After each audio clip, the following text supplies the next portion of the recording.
In this video, you will find how to track Homeshop18 order number status.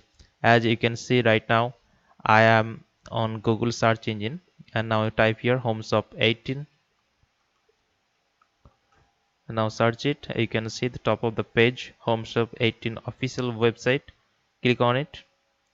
Okay, so the page is now open, and at the top of the page you can see the track order field. Here click on this tab, and the tracking options here are displayed. Both if you are a registered user, they can log into the main account dashboard and go to the view order sections where you can find the order history page, or you can simply note down your tracking code which you have got over your email confirmation message and enter the order number here in this tracking field and just click on go button.